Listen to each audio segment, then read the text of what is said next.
வணக்கம் மக்களே. இன்னைக்கு நாம இந்த வீடியோல என்னோட ஒன் டே நான் ஃப்ரெண்ட்ஸோட எங்கெல்லாம் சுத்தி பார்த்தேன் அப்படிங்கறத பத்தி தான் சொல்ல போறேன். ஒன் டே இன் கோப்பன்ஹேகன். இது நாங்க ஃபர்ஸ்ட் எங்க போனோம் அப்படின்னு பார்த்தீங்கன்னா கிறிஸ்டியன் சேவன் அப்படிங்கிற இடத்துக்கு தான். இந்த இடம் கோப்பன்ஹேகன்ல இருந்து ரொம்பவே பக்கத்துல இருக்கு. அங்க அவர் சேவியர்ஸ் சர்ச் அப்படிங்கிற சர்ச் இருக்கு. இதோட சிறப்பம்சமே என்ன அப்படின்னு பார்த்தீங்கன்னா அந்த சர்ச்சுக்கு மேல இருக்கிற டவர். அந்த டவர்ல இருந்து பார்த்தா ஓவரால் அந்த கோப்பன்ஹேகன் சிட்டியோட அந்த ஃபுல் வியூ நல்லாவே தெரியும். அதனால ரொம்பவே ஒரு எக்ஸைட்டடா நாங்க அங்க போனோம். அங்க போனதுக்கு அப்புறம் தான் தெரிஞ்சு அந்த சர்ச் அன்னைக்கு க்ளோஸ்ன்னு சொல்லிட்டு. ஸோ நீங்க அடுத்து பிளான் பண்ணீங்க அப்படின்னா சர்ச் எந்த டைம்ல ஓப்பனா இருக்குன்னு பார்த்துட்டு அந்த டைமுக்கு போங்க. பட் வெளியில இருந்து அந்த கண்ணாடி வழியா பார்த்தப்பவே தெரிஞ்சு சர்ச் ரொம்பவே அழகா இருந்துச்சு. எங்களால ஃபுல்லா பார்க்க முடியல அந்த கண்ணாடிலாம் மறைச்சிருந்ததுனால. சர்ச் அன்னைக்கு க்ளோஸ்ல இருந்துச்சு. பட் டவர் ஓப்பன்ல இருந்தது. எனிவே அட்லீஸ்ட் டவரையாவது பார்க்க முடியும் அப்படிங்கிற ஒரு சந்தோஷத்துல நாங்க அங்க போக ஆரம்பிச்சிட்டோம். அந்த டவர் ஏன் அவ்வளோ ஃபேமஸ் அப்படின்னா அது வந்து 16th செஞ்சுரியில கட்டியிருக்காங்க. அந்த டைம்ல டென்மார்க் அண்ட் நார்வே ரெண்டுக்குமே ஒரே கிங் தான் இருந்திருக்காரு. ஸோ அந்த ஒரு ராஜா கட்டின டவர் தான் இந்த டவரு. இந்த டவரை நம்ம போய் பார்க்கணும் அப்படின்னா நமக்கு டிக்கெட் எடுக்கணும். அதுவுமே வேரி ஆகும் ப்ரைஸ். இப்போ சீனியர் சிட்டிசன்னா ஒரு ரேட்டு, ஸ்டூடெண்ட்னா ஒரு ரேட்டு, நார்மல் அடல்ட் அப்படின்னா ஒரு ரேட்டு. ஸோ அந்த மாதிரி வேறு வேறு டிக்கெட்டு ப்ரைஸ் இருக்கும். நீங்கள் ஆன்லைன்லேயே டிக்கெட் புக் பண்ணவும் முடியும். 1/2 ஹவர் போதுமான டைம் அந்த இடத்த சுற்றி பார்க்குறதுக்கு. ஸோ நீங்கள் டிக்கெட் புக் பண்ணிவிட்டு அங்கே போய் நீங்கள் டிக்கெட் காமிச்சிங்க அப்படின்னா உங்களோட டிக்கெட் எந்த டைமுக்கு புக் பண்ணியிருக்கீங்களோ அந்த டைமுக்கு நீங்கள் டவருக்கு மேலே வரைக்கும் போய் பார்க்கலாம். இந்த டவருக்குள்ளே வந்துட்டு நம்ம ஒரு 40 எலிஃபென்ட்ஸ் இருக்குது. அதாவது இங்கே ஏன் எலிஃபென்ட்ஸ் வச்சுருக்காங்க அந்த சர்ச் அண்ட் டவர் அங்கே வந்து ஏன் எலிஃபென்ட்ஸ் வச்சுருக்காங்க அப்படின்னா இந்த டென்மார்க் நாட்டோட செங்கோலாச்சிக்குன்னு ஒரு விலங்கு சொல்லுவோம் இல்லையா, அந்த மாதிரி அவங்க கன்சிடர் பண்ணுறது யானைகளை தான் கன்சிடர் பண்ணுறாங்க. ஸோ அவங்களுடைய அந்த முடியாட்சியை காமிக்கணும், அதோட ஒரு சிம்பிளாக இருக்கணும் அப்படின்னு சொல்லிட்டு 40 யானைகள் வந்து அந்த சர்ச் அண்ட் டவர் அந்த ஏரியாவில் வந்து இருக்குது அப்படின்னு சொல்லியிருக்காங்க. நம்ம ஊரில் எப்படி ஏதாவது ஒரு பெரிய கட்டடம் இருந்துச்சு அப்படின்னா அங்கேருந்து யாரோ இறந்துட்டாங்க அந்த மாதிரி ஒரு புரளியெல்லாம் கிளப்போம்ல, அது மாதிரி இங்கேயும் அந்த புரளி இருக்குது. என்ன அப்படின்னா டேனிஷ் ஆர்கிடெக்ட் ஒருத்தர் வந்து இந்த டவரோட மேலேருந்து குதிச்சு இறந்துட்டாரு. இந்த டவர் ரொம்பவே ஹைட்டான ஒரு டவர். இதோட ஹைட்டு மட்டும் பார்த்தீங்கன்னா 90 மீட்டர். அது மட்டும் இல்லாமல் இதில் ஒரு 400 படிக்கட்டுகள் இருக்குது. 400 படிக்கட்டு ஏறினா தான் நீங்கள் மேலே போய் அந்த டவரை பார்க்க முடியும். ஸோ அந்த மாதிரி ஒரு ரூம் இருக்குது. அவ்வளோ தூரத்துலேருந்து அவ்வளோ உயரத்துலேருந்து அவர் கீழே குதிச்சு இறந்துட்டாரு அப்படின்னு. ஆனால் அவர் அப்படி இறக்கலை. அவர் வெற்றிகரமாக அந்த டவர் ஃபுல்லாக கட்டி முடிச்சுட்டு அதுக்கப்புறம் ஒரு 8 வருஷம் கழிச்சு அவர் வீட்டில் தான் இறந்துருக்காரு. ஆனால் எல்லாரும் இப்படி சொல்லி புரளியை கலப்புறாங்க. மேபி இந்த இடத்த ஃபேமஸ் ஆக்கணும் அப்படிங்கிறதுக்காக கூட அப்படியெல்லாம் புரளியை கலப்புறாங்கன்னு நினைக்கிறேன்.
ഞാൻ ബായ് പറഞ്ഞാൽ അവർ ബായ് പറയുമോ?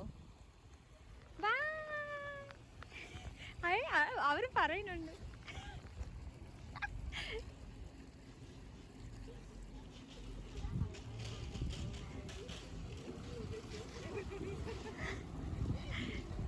அவங்களும் பாய் சொன்னாங்க.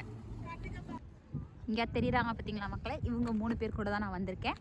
ஏன்னா பத்திரமா கூப்பிட்டு வந்தது இவங்க தான். எனக்கு ஏதாவது ஆச்சுன்னா அதுக்கும் காரணம் இவங்க தான். இவ தான்